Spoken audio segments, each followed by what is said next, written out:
Big Sky champs bring the shine on the field. Now bring it home. L&M Fine Jewelry has the sparkle you need to celebrate your MVP. In Missoula on American Way and in Kalispell on Main Street. Shine on.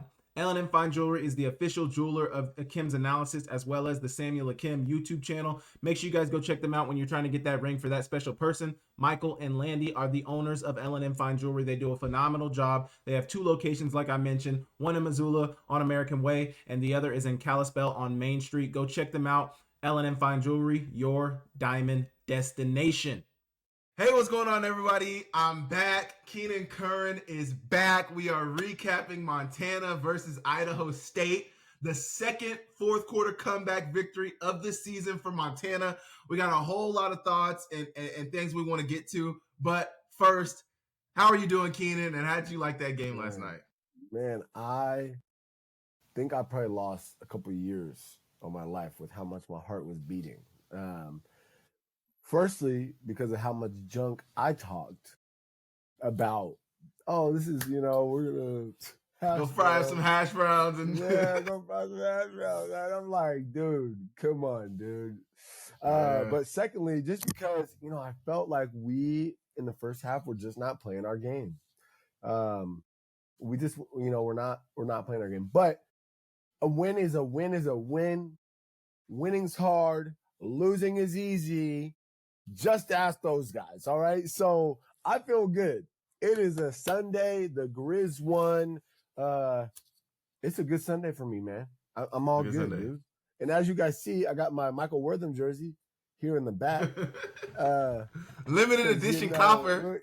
The limited edition copper. Yeah, you can't get one of those. You can't buy that. All right? Yeah. So, but yeah, man, I loved it, man. Anytime the Grizz win, it's a good day for me. And obviously we'll get into some of the meat and potatoes of it. Use the pun there. But man, you were right, bro. The first thing I'm going to say is you were right. Jordan Cook, that dude, he can sling it. Like, he can throw the ball. If you let him sit in the pocket, he could throw it to just about anywhere on the field. And that was really impressive to see. You're more aware of the other quarterbacks in the conference, but I just don't see someone else doing that, right? Like, I don't know. I just don't see another guy in the Big Sky with the ability to throw it sideline to sideline on a rope. The 45, he threw like a 45-yard rope for a touchdown. Rolling to his right, cross his body to the left. And it was just like, whoosh. And I'm like, dude, that's a big time throw. So he's different. Yeah, he's different, man. He's different. So there's something that I wanted to talk about, and I just want to address this immediately because some people had some things to say on social media, but I felt like this was where the team was at currently for me. So I said this is not currently a championship defense, and I strongly believe that. I watched some of the other teams in the FCS. In particular, I watched North Dakota State yesterday playing Illinois State. I was watching South Dakota State. I watched Montana State. Somebody commented something in my section, in my comment section, and I didn't want to. I wanted to reply back with some numbers as an example. But one of the examples I was going to use was Montana State, and I don't think that would have made a lot of people happy. But Montana State played a ranked opponent yesterday as well in NAU, who had been very good offensively throughout the beginning of the season. Montana State only gave up 10 points in that game. Now, I'm not necessarily saying that Montana State is a championship team, but if we're talking about the way championship defenses should play, Montana State showed that yesterday against a high-powered offense. They held them to 10 points. Now, obviously, Montana State hasn't played Idaho State yet. They play them this week, so we'll get to see what that Montana State defense looks like. But what are your thoughts about the defense and where they currently stand? Yeah, man. I think it was not a tale of two halves, but a little bit, right? And then I think everything deserves a little bit of a context. So first off, Idaho State's the number 2 offense in the conference, right? So like, I don't want to make it seem like, oh man, the defense just stinks. That is some context. Secondarily, you're missing your best pass coverage guy in Keon Loud, okay? That is additional context. Peyton Wing, not there in the first half, okay? that is some context. So when I felt like that first the half, green dot, he's the green dot. He's the green dot. They could do anything, it seemed like, in the first half. And it was just like, wow, this does not look good, right? Like I found myself saying, wow, this does not look good, right? And me and you had exchanged texts like everything is open, it seems like, for them. Which is not what you want. Like, it's just not a feeling that you want. Now, what I will say is we struggled to get pressure, right? So we struggled to get pressure. You're going against the quarterback that can throw the ball all over the field. And I think Idaho State presents a unique matchup to a lot of teams because, like, you're not going against your traditional receiver, right? You're 6'2", 200-pound, or 6'1", 190, and really fast. You're going against some behemoths of 6'4", guys. 6'3". Those are tight ends that can run. Like, those are tight ends that can run routes, right? Like, Shulikov is like 6'5" or something like that. He's a big guy. And then high jump record holder. So it's like you're going against really, really big guys at a position that, like, you're not used to covering them, right? That's why Gronk was so successful in the NFL. And not to compare Gronk to Shulikov and Nunley, I want to say. Like that. That's a very Sion Nunley. Yeah, that's a not a good comparison. But I will say, like, it presents a similar challenge to a corner. If Gronk was on a corner, he's just so much bigger than you, right? I mean, there was one time where I think I'm drawing a blank on his name. Number 8 was like draped on Shulikov. Kenzo Lawler draped on Shulikov, and he just reaches over him and catches it. And I'm like, that's really hard to do. And then they have those quick interior guys that are going against our linebackers. Duarte, so it's like, and Damien. I can't remember his last name. Morgan. Yep. Morgan. Morgan. 0. 11 and 0. So it's like, it is really challenging. And so, but to your point, yeah, right. Championship defenses come to play. I will say I felt like in the second half we played better in the run game. That first drive made me nervous because they seemed like they could run the ball there. But then we kind of tightened up. And they could throw the whole game. But we didn't really take away the pass. Like, I was just being honest, right? If anybody throws for 421 yards on you, you cannot say you took away the pass. Okay, right. So yeah, I think the defense has some things to tighten up. Losing Keon Loud is huge because, like, you can almost, and I don't want to say you can eliminate a side of the field, but, like, man, he had a way of kind of dealing with taking care of things. Yeah, and it's like when you have a lockdown corner, he allows you to shrink the field, right? So you can say, hey, you're going to follow Shulikov, and you're going to give up some catches because he's really big and he's fast and he can jump. But we feel comfortable with you being one-on-one with him majority of the game. Where when you lose that, you got to say, okay, shoot, we got to play ball and we got to play as a unit. So yeah, it was tough. I'll say this. In basketball, a lot of times they talk about, like, oh, that's a bad matchup.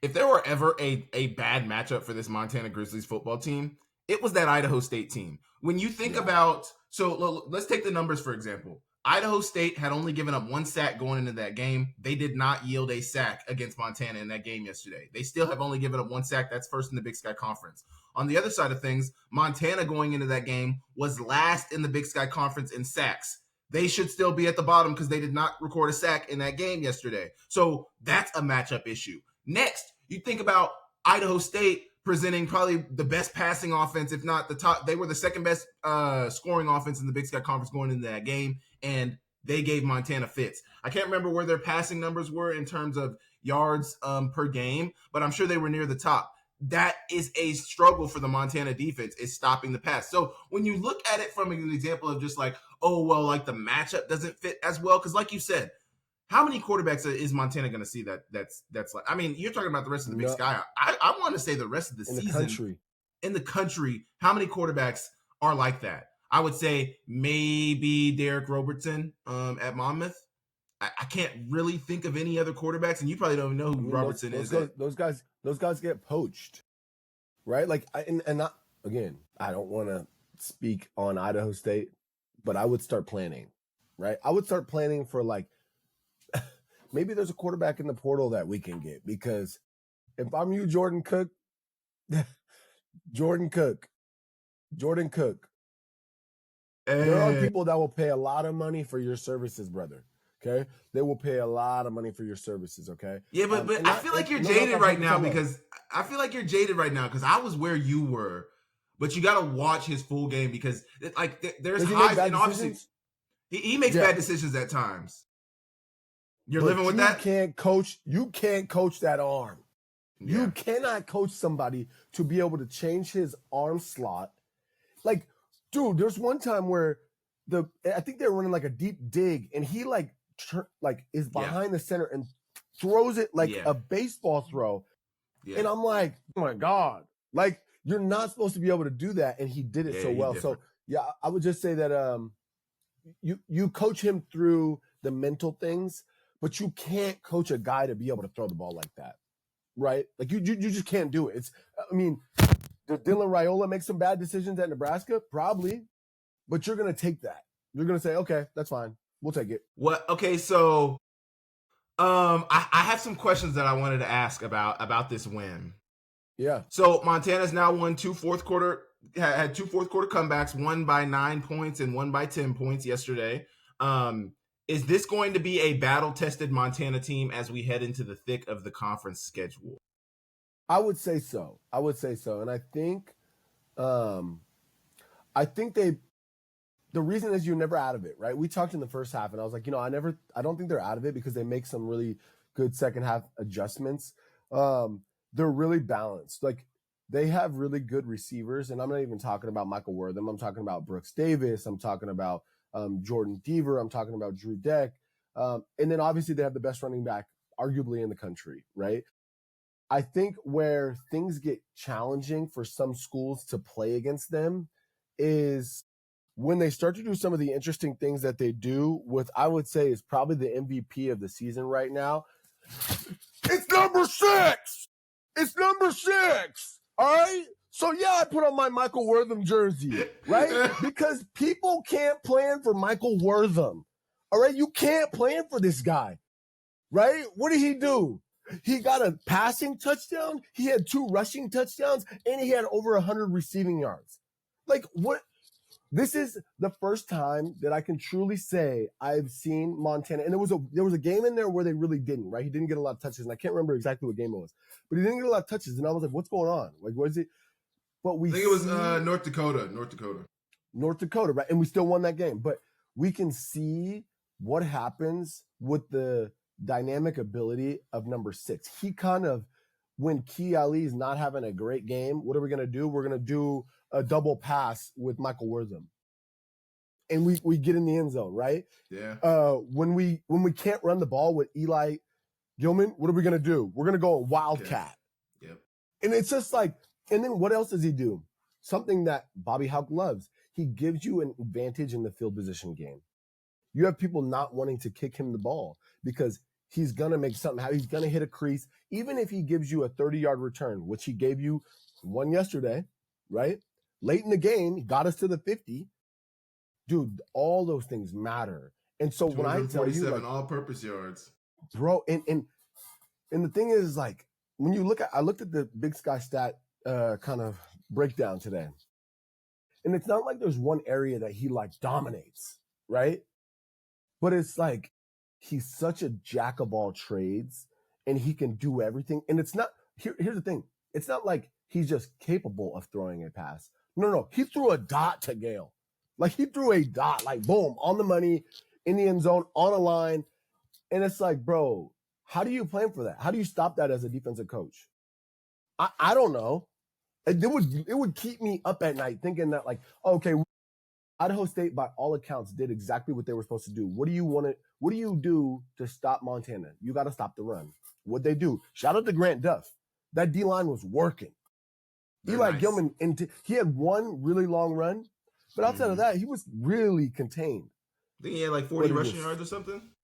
Bro, but it is so difficult when you're like, when you think you have them bottled up, and then it's like, number 6 throws his cape on, and it's like, he's just the ultimate chess piece. He's the ultimate chess piece. Okay, we can't get it in the run game. Let's get him on a reverse. Okay, we can't necessarily get it in the pass. Let's get it on a screen and get it into his hands, or let's find him deep. Or hey, okay, IOP's not hitting the best. Let's put our Wildcat quarterback in there and throw the ball. Throw the ball. And then you know what? Then we're gonna run a reverse and have him throw to Ayat.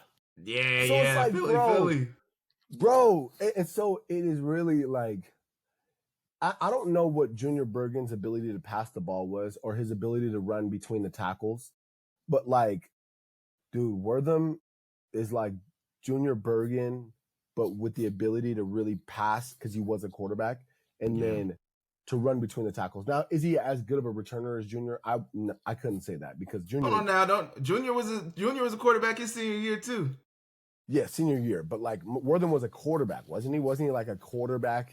You know, when he was. Yeah, but again, he was a quarterback. And Junior Bergen was a quarterback by he was the best athlete that they put at quarterback.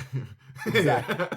So it's like to see. I mean, because sometimes you have a guy like this that comes to a school and he was used a certain way in an old school, and they're like, no, we have a different vision for him. I think what Montana has done is just amplified exactly how Eastern used him. But dude, we're just said, oh, we're going to use him more. The fact that Aaron Best didn't use Michael Wortham like this at Eastern Washington, is that a fireable offense? Here's why I will say no. Because I like him. I like Aaron Best. He's a good man, right? Okay. And secondarily, because they have a receiver that is on an NFL roster right now. So like naturally, you got. You can share the should they have used? They honestly could have done less 3 and 4 receiver sets and done more just literally 12 personnel and okay, we're gonna keep 7 men in to block, maybe 8, and we're gonna let Wortham and Efton Chisholm run a route combination and just see if they can get open. Michael Wortham 2024 stats: 36 carries, 300 rushing yards, 25 receptions, 209 yards, 1 touchdown. This is where a bulk of his production was at. The 25 receptions is criminal. Crazy. 38 kick returns, 1,093 yards, and a touchdown. And obviously he was a All-American kick returner last year. So that's really where he saw his. But like 500 yards of offense, 6 offensive touchdowns. He probably already has as much or more than that this season. He does. That's crazy. What were they doing at Eastern Washington? That's all I'm saying is like some places just they know how to use a guy. And I will say he's partnered with one of the most creative offensive coordinators that I know. And someone who he's kind of like a trickster in the sense that like he could do everything. And who better to partner him with than a guy that has a whole trick play binder? You know what I'm saying? Like Pease has a trick play, like Pease is just known for like his creativity and writing up trick plays, right? Oh, it works out perfect. It's a perfect marriage. And that is the trouble. Now, will they be able to mask the defense giving up that many yards? No, I don't. That's a really tough thing. You can't mask that in the playoffs. You can't mask that in the playoffs. And you're definitely not going to be able to mask that playing against, the Cats because like they'll find a way. They'll find a way to limit him, right? Whether they have their best player on defense just shadowing him and anywhere he goes, they go.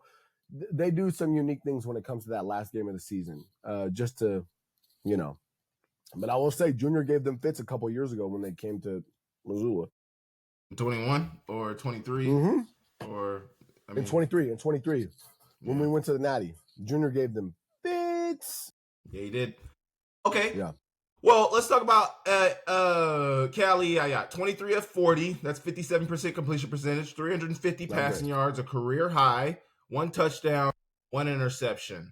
What do we think about Cali Ayat's performance? As big as the number is, it was kind of like it wasn't.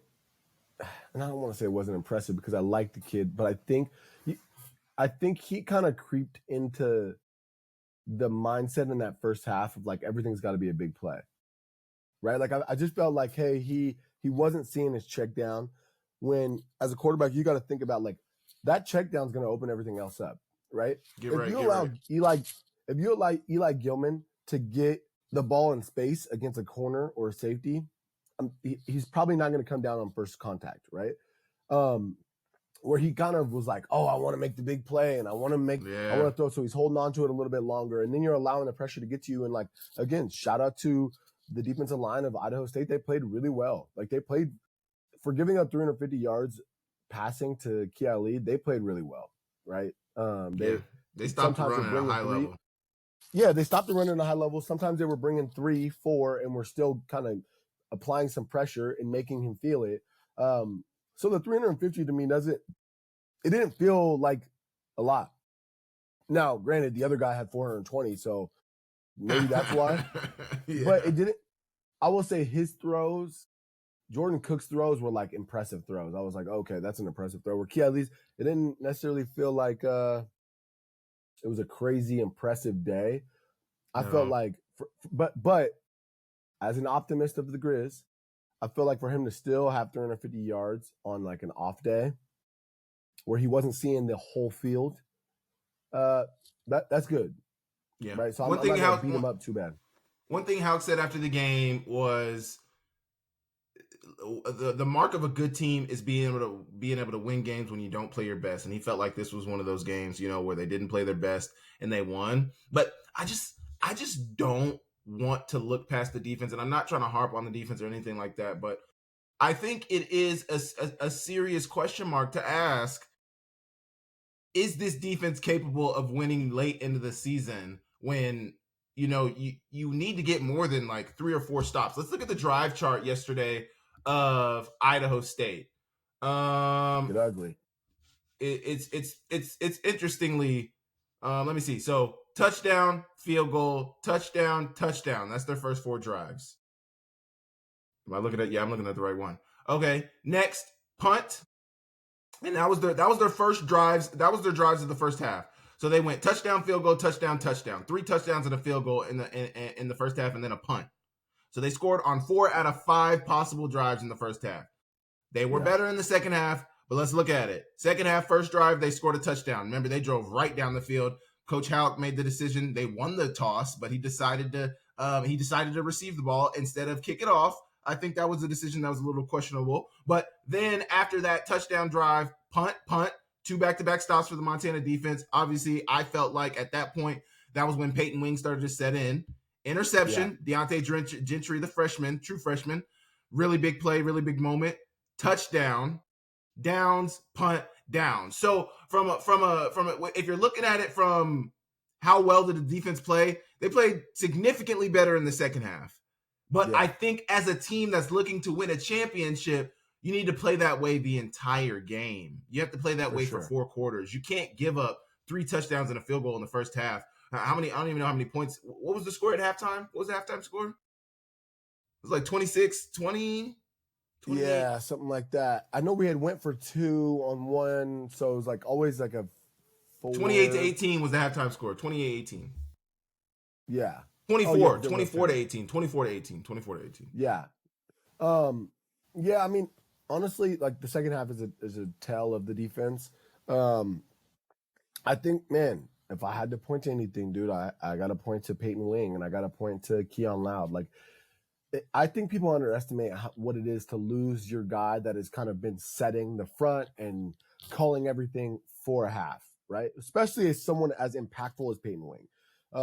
So if it did anything, it lets you know he's a star. Like, and you knew he was a star, but you don't think about it because his ejection was so quiet that the first half is like, oh, we don't have Peyton Wing. He's a star. Keon Loud is also a star. Does Keon Loud, like affect them that much where they're not going to still have success in the pass game? No, because they are a passing team. They're literally just a really, really good passing team. And other teams have had success against them, but I also think that like, I don't think it was a good idea to just drop 7 or 8 into coverage and not try to bring pressure. I thought we were at our best when we were trying to bring pressure. And God, for Christ's sakes, can we play inside leverage and stop a slant? Oh my God, bro. Jeez. Hey, rub route to death on third down. Bro, that's that play so well. So well. They ran that to death. Bro. I think, yeah, man, I think the defense has got to step up. You can't get behind against really good teams, right? Like Idaho State, their defense was not all that good. So their D-line was good, but their defense as a whole was not all that good. Other teams, we're not going to be able to score at will, right? It's going to be more of a dogfight. Like it's going to be more of a low scoring game. It's not going to be 1,000-yard game. It's not going to be 38-42. That's a 80-point game. It's not going to be an 80-point game. Championships are usually 30-point games, right? Maybe 40, right? Maybe. How do you respond to teams who have good offense and good defense? So they can score on your defense, but they can stop your offense. What does that look like for the Grizz? Yeah, and I will say the one shining light that I will say that, and I don't know how long Keon Loud is out, but some of these teams, the South Dakota State, right? We talked about they looked ugly yesterday, right? They didn't win. They won. They won. They won 35-30. They won. Okay, so but those teams, the North Dakota State, the South Dakota State, they have a guy. They usually have a guy. Like they have a dominant receiver that is their go-to guy, right? Pretty sure North Dakota State's is the Lance kid who. Yeah, Bryce Lance. Yeah. I wouldn't want to see him. And then South Dakota State, I wouldn't want to see him in a current state. Grofsky is really good as well, right? Difference maker. Where you're not going to have these two behemoths running down the field that you have this huge size disadvantage from. Where I feel like we've been able to stop the run fairly well. And I think that, like, we're almost built to have more success against the Montana States, South Dakota States, North Dakota States, or at least a better game than a team like Idaho State. And so, again, I'm not harping on it was a matchup. I still think we got to, because who knows, maybe one of those teams goes and says, we're going to spread them out. And we're just going to, they can't stop us if we spread them out. They can't get pressure because they didn't. Who has a quarterback that, because who has a quarterback like that, though? Because I think a lot of these quarterbacks end up looking good because they don't have to throw the ball much. But, like, if you asked a quarterback to throw that much, Idaho State has a quarterback like that, yes. But if you asked, like, some of the better teams like the Chase Masons or the Cole Paytons to throw that much, would they look like that? Cole Payton threw 14 times yesterday. He was 12 for 14. Chase Mason threw the ball 29 times yesterday. He was 14 for 29. So it's like, that's why we're built. Can everybody do that? No. You know? That's why I feel like we're built. And I almost think Houck knows that. I almost think he knows, like, probably in his mind, he was thinking this is going to be a really tough game for us because we're on the road at night against a team that is going to try to bring their best against a system or scheme that is not what we are good at defending, right? Like the reason we had so much success against Idaho is because what were they really good at? They were good at running the ball. We stopped the run, forced them to pass, and they were not hitting, right? And love Josh, but he was not hitting those deep shots. They didn't have a guy to really just go get it, right? And I feel like that's more indicative of playoff football in the FCS than Idaho State.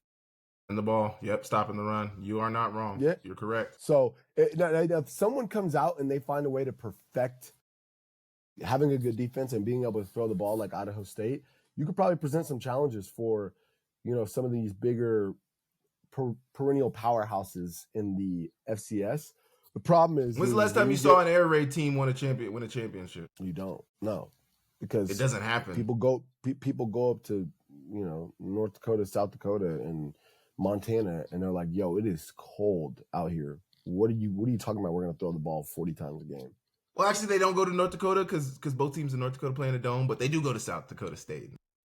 But they go to North Dakota, and North Dakota's. I've played in Fargo. It is the most ruckus crowd outside of Washington Grizzly. They are on top of you, and they are so loud and obnoxious. So it's not like cold, but it's more so just like the vibe is like it is not friendly at all. So here I got this post I want to show you. Let's see if I can figure this screen share stuff out. Share. Yes. Let me see. Okay, here we go. What do you think about this? Oh man, that looks like one half a baked potato, dog. I love it, dude. I freaking love it. Although it was a battle to the very end, Montana is 2-0 in the potato state. What is this graphic? Yeah. What kind of things does this bring up for you? Man, it's awesome, dude, because I'll be honest to you. I ain't never lost to no Idahoan. I ain't never lost to no Idahoan. Never lost to Idaho. No, I never lost to Idaho State either. So you never lost to Idaho State?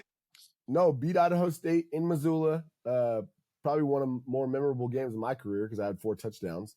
Shout out Chad Chalice, set the record, 7 touchdown passes, and then beat Idaho State when we went there, and you had a really big game, right? The year after that. Yeah, did I score there? Yeah, I think you did. You had one catch that was like really big and kind of post. Yeah, and kind of we won that game. Yeah, we won. Pretty sure. And then the year before that, or a couple years before that, was when they fumbled the field goal and J.R. Nelson like threw it up and Eric Johnson. Yeah, that was what, 2015? Yeah, 2015. So I ain't never lost no Idaho State, dog. Oh, I ain't never lost no Idaho. I ain't never lost no Idaho. And then, granted, I only played Idaho once, but yeah. So yeah, bro, that is our state, man. You know, that's a little pass through, especially if you're coming from Washington. A little pass through, go through Coeur d'Alene, and be like, oh, this is nice. Pretty nice good. Montana social media team on it. Yeah, they're on it. Hey, they're on it. Hey, okay, so we got a tough one this week. Yes, Cal Poly homecoming, big game for the Grizz. What do you think? Where's your head at for this game? This is a real trap game, right? Like this is a really tough. What do you mean this is a trap game? You mean last night was a trap game? Cal Poly is the game that you're looking forward to for homecoming. I am. But here's the thing, right? And coaches can say this anytime you're dealing with something as big as homecoming off the field, where people are coming into town, families traveling, right? We got these new uniforms. There's all these celebrations and stuff like that, right? And there's a lot of excitement in the the town. It tends to distract people from the main thing, right?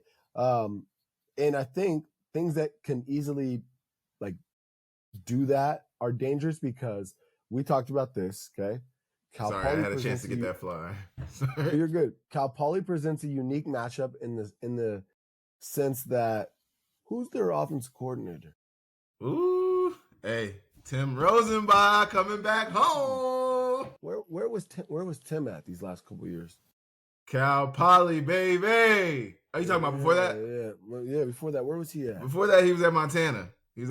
So that would mean he has really good insight to the inner workings of Montana football, not only the offense, but also the defense, right? And so when you schemes change, right? Teams change. He's very familiar with Eli Gilman. He knows who Brooks Davis is. He's not familiar with Michael Wortham. But I will say that played, he's the offensive coordinator. So he played, but he at least saw him on tape, right? I just think that these games present a unique challenge because it's like Cal Poly, they know what works against us, right? If you are an offensive coordinator and you work for a team, you know how to beat your defensive coordinator. Like you usually are like, yeah, I know what to do against him. Like this is what he likes to do, right? And it's just usually a battle, and that's why just throw the bubble. Yeah, that's why when we come out in fall camp, like a lot of times we're cooking the defense because it's like, oh yeah, we're gonna beat these, and then the defense changes it up, and then you have a battle throughout camp, right? I think it could present some challenges if we don't really, really lock in and make some corrections. Now, I'm happy that Kent Bear is back at the program because I know people are going to be getting yelled at.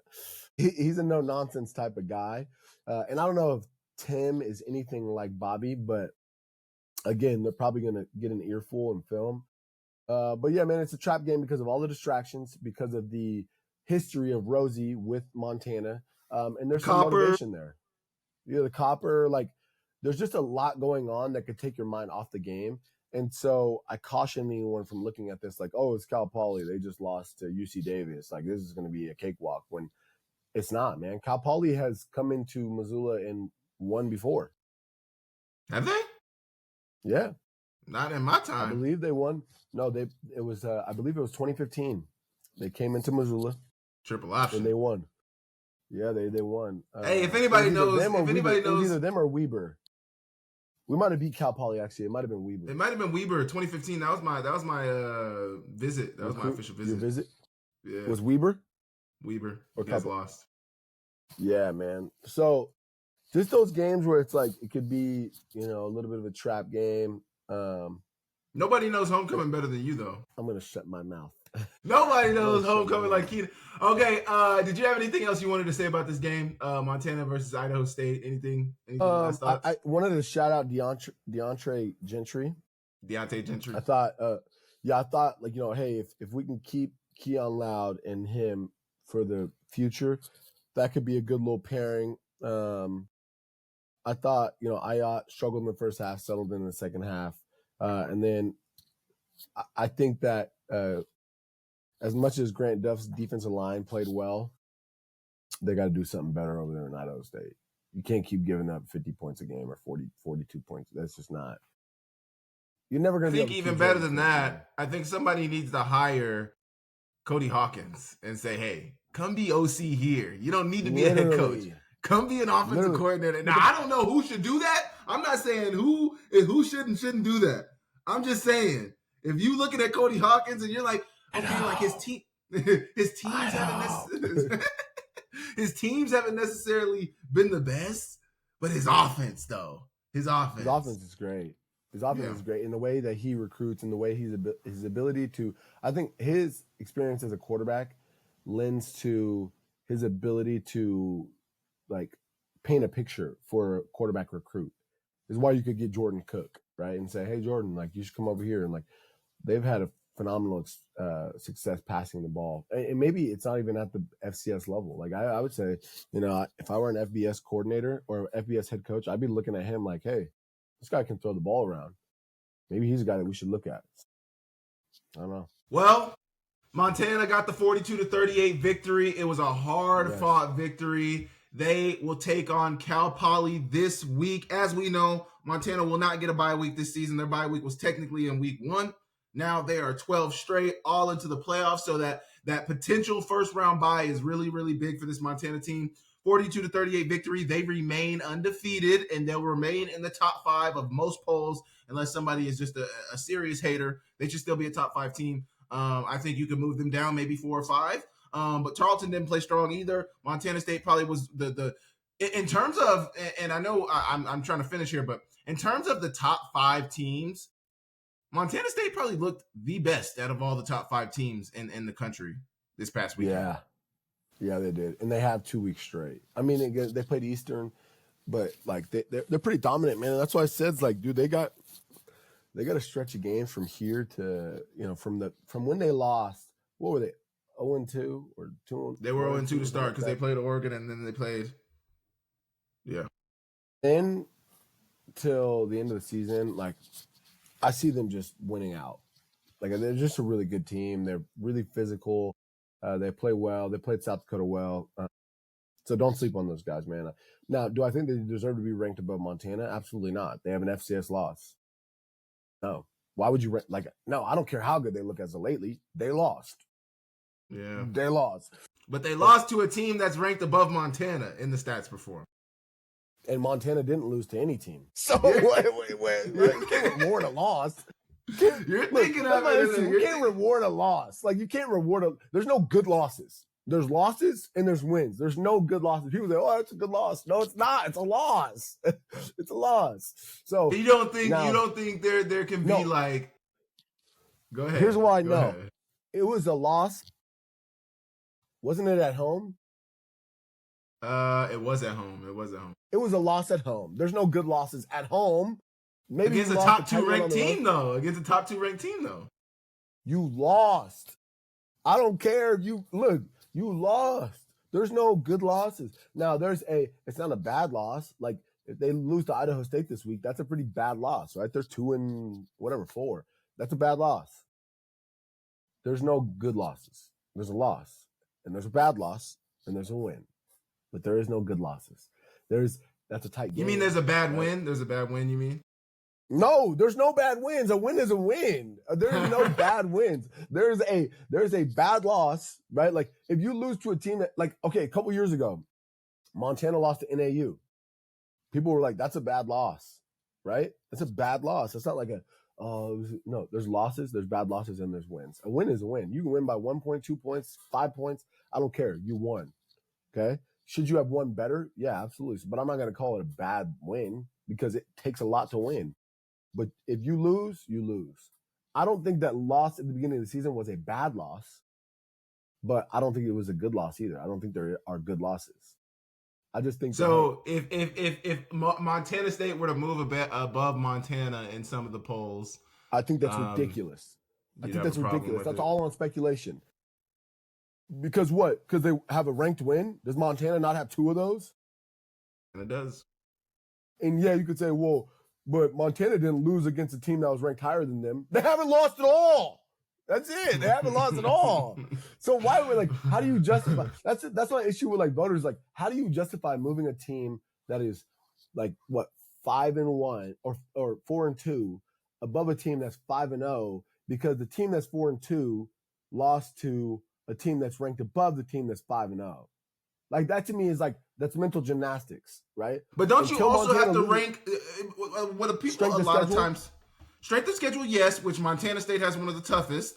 But shouldn't you rank teams on a week-to-week basis based on what you see? What your eyes are telling you. And that's the thing is I don't think a lot of people who vote in the polls, a lot of people aren't watching all of the football. All of the people aren't watching all of the games that matter. But if you are somebody that's watching the games that matter, don't you think what you see with your eyes should dictate how you put a team ranked in the poll? Okay, so with that logic, let me ask you this. Does UCLA deserve to be ranked this week? No, because you have to oh my gosh. What you see, right? Hey, what you see. Come on. No, but you have to take the full picture. So yes, Montana's undefeated. Shouldn't be ranked. Penn State shouldn't be ranked. Maybe not. See, maybe not. They lost 2 straight. Maybe not. See, I don't think about it like that because to me, you are not what you just did this week. You're a product of your whole season. And if you just look at it in a really tight lens, I don't feel like that's fair to what you've done the whole season.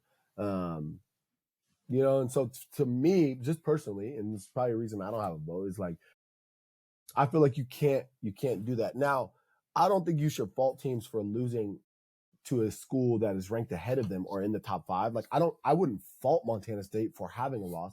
There are some schools that may be undefeated that I would rank them ahead of, but that is solely because those schools that are undefeated haven't really played anybody, right? Lehigh, Rhode Island, who dropped to Brown, who was undefeated. You know what I'm saying? Where Montana, I wouldn't rank them above Montana because Montana's played 2 ranked schools. And so it's you have 0 losses and you played 2 ranked teams. Now, do you have some cupcakes on there? Yeah, you played Indiana State and you played Central and, you had a close one with Idaho State. That D2 game doesn't even count for the playoffs. Yeah, for sure. It doesn't. But I still think those 2 ranked wins would outweigh a highly ranked loss. Yeah. The 2 ranked wins is big for the Montana squad, really. Because how many ranked wins does Montana State have? They have UC Davis? No, they haven't played at UC Davis. NAU was the first one yesterday. NAU. Yeah. NAU, that's what I mean. Yeah. So it's until they get 2, they're not even in the same ballpark as Montana. And then at that point, when they win 2 ranked, which they can't do it this week because Idaho State ain't ranked, when they get 2 ranked wins, okay, they still have 2 ranked wins in a ranked loss. And Montana will still have 2 ranked wins and no ranked losses. So at that point, still, Montana still gets the edge, right? Until Montana drops a game, I don't think they're, it's in the conversation. Now, if Montana drops a game, cool, right? So you're saying you judge them on the resume as the resume is currently. No matter what you're seeing on the field, no matter what your eyes are telling you, you judge them on what their resume is. The whole resume. I feel like that's the only fair way to do it. The resume right now is telling you that UGR-TV is, I think, 4-1. They got 1 loss in the season. They lost last week to SELA. They won this past weekend. SELA ranked? Is SELA ranked? No. They have a bad loss. I thought there was no bad losses or good losses. No. There's no good losses. They have a bad loss. They lost to a non-ranked team. See, that's it. You're proving my point, right? So that's what I'm saying. There are no good losses. You can't say, oh, that's a good loss, man. Now, when it gets to the very end of the season, that's when you can start stack ranking losses really and be okay, this loss. If a team is comparable as 4 or whatever, 9-2 and 9-2, it's okay, now let's look at their losses. Let's look at their wins. Oh, they have the same amount of ranked wins, or they each have 2 ranked wins and the rest whatever.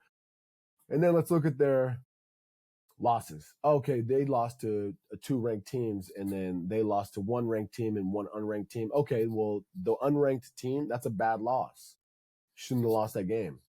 Boom, we're going to move them down here. But again, that's just the way that my logic works. But yeah, man, you guys can maybe go on fanatics.com and get your Michael Wortham jerseys. You guys can't get the ones that are this tight, right? This one is actually still has the vent. So I don't know, almost like this guy played or something. But yeah, man, you guys they might be selling these. I don't know. They might be. Hey, go to the M store and check them out. Go to the M store. But man, Sam, thank you for having me, man. A big game in Wa Grizz. I'm glad they're going back. And then it will be a gauntlet of a season, I feel like, because they have a lot of road games coming up after this week. Well, they don't honestly have that many, but they do have the bulk of their road games. They do have a 2-game road game stretch coming up as well. I think it's partly with that Sac State game is when that road stretch happens. I think it's Sac State and Weber State. But yeah, man, it's going to get interesting. Cal Poly is a big game this week, and then they play Sac State the week after that. So there are no breaks on this schedule currently for the Grizz. And they got to – I mean, I will say this. I appreciate the Big Sky, and I'm sorry, I'm trying to get you off, but I appreciate the Big Sky because they keep, like, teams are playing good football this year, man. So it's like you don't have any cupcakes on the schedule, and you get to watch good football every weekend. Even though Montana State blew out NAU, it was still a decent game to watch. Montana versus Idaho State was a great game to watch. Cal Poly versus UC Davis was close until the end. I mean, we're getting good football because teams, for whatever reason, are deciding to play their best this year. Yeah. I'll be excited to watch, and I never am excited to watch the Cats play. But I'll be excited to watch how they play against Idaho State because, I think that one thing I've always thought,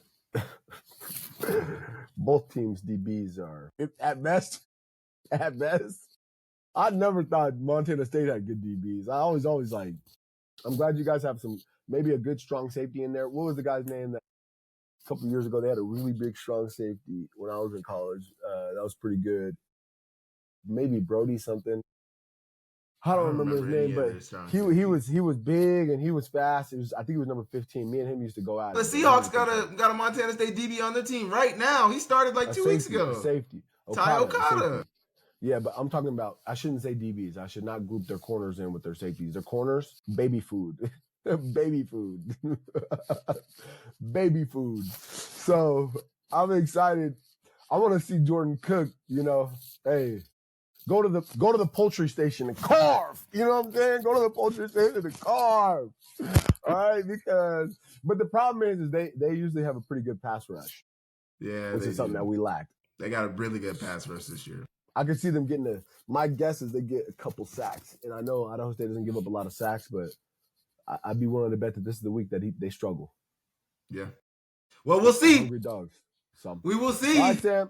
Keenan Curran on for another week. We'll see you guys next week. 6 man is out.